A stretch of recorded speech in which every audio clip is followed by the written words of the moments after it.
अत्याधुनिक बनाने में टेक्नोलॉजी के लिए असीमित स्कोप है, ये हम अनुभव करते हैं। सुप्रीम कोर्ट की ई कमेटी इस दिशा में बहुत सराहनीय काम भी कर रही है।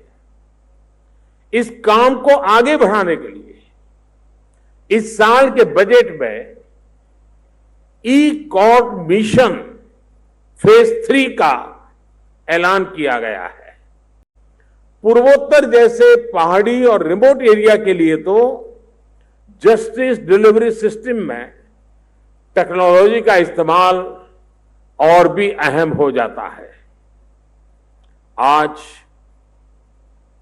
एफिशिएंसी बढ़ाने और जस्टिस को एक्सेसिबल बनाने के लिए दुनिया भर के लीगल सिस्टम में एआई को भी, आर्टिफिशियल इंटेलिजेंस को भी शामिल किया जा रहा है। हमें भी एआई के जरिए कोर्ट की कार्यवाही को सामान्य मानव के लिए सरल बनाने के ईज ऑफ जस्टिस के प्रयास बढ़ाने चाहिए। साथियों, न्याय व्यवस्था में ऑल्टरनेटिव डिस्प्यूट रिजोल्यूशन सिस्टम की बहुत बड़ी भूमिका होती है। पूर्वोत्तर में तो स्थानीय न्याय व्यवस्था की एक समृद्ध परंपरा रही है और अभी किरण जी ने उसका बड़ा विस्तार से वर्णन भी किया।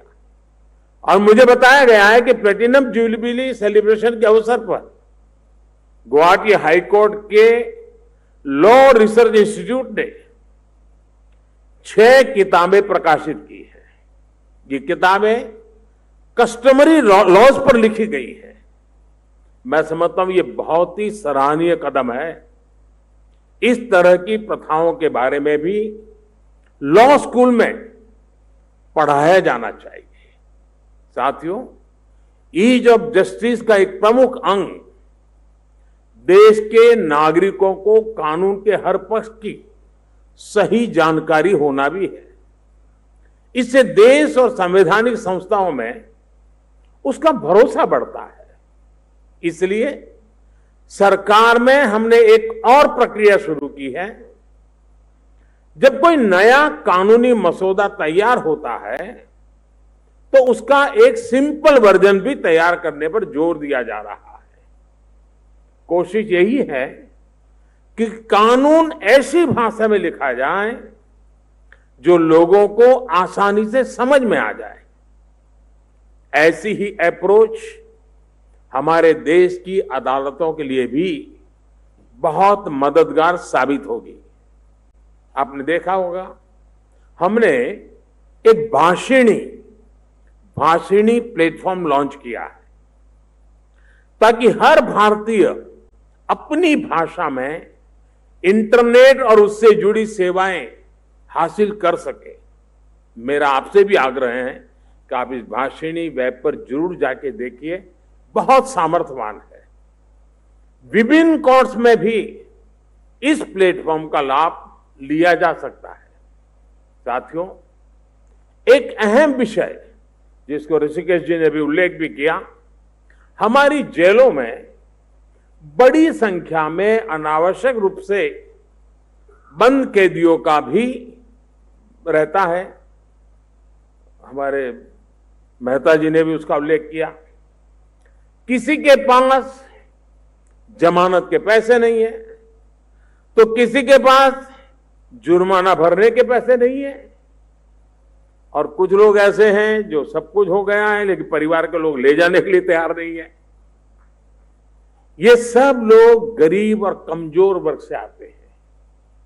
इनमें से ज्यादातर छोटे छोटे अपराधों में वर्षों से जेलों में ही है। इनके प्रति संवेदनशील होना सरकार और न्यायपालिका दोनों का कर्तव्य है। इसलिए इस साल के बजट में हमने ऐसे कैदियों को आर्थिक मदद देने के लिए अलग से प्रावधान कर दिया है। केंद्र सरकार ये बजट राज्य सरकारों को देगी ताकि इन कैदियों को आर्थिक सहायता देकर उन्हें जेल से बाहर निकाला जा सके। साथियों, हमारे यहां कहा जाता है, धर्मो रक्षति रक्षितः। यानी जो धर्म की रक्षा करता है, धर्म उसकी रक्षा करता है। इसलिए एक संस्थान के तौर पर हमारा धर्म, हमारा कर्तव्य, देश हित में हमारे कार्य सर्वोपरि होने चाहिए। मुझे विश्वास है हमारी यही भावना हमें विकसित भारत के लक्ष्य तक लेकर जाएगी। मैं एक बार फिर आप सभी को प्लेटिनम जुबिली सेलिब्रेशन के लिए बहुत बहुत बधाई देता हूं और मेरी तरफ से अनेक अनेक शुभकामनाएं हैं। बहुत बहुत धन्यवाद।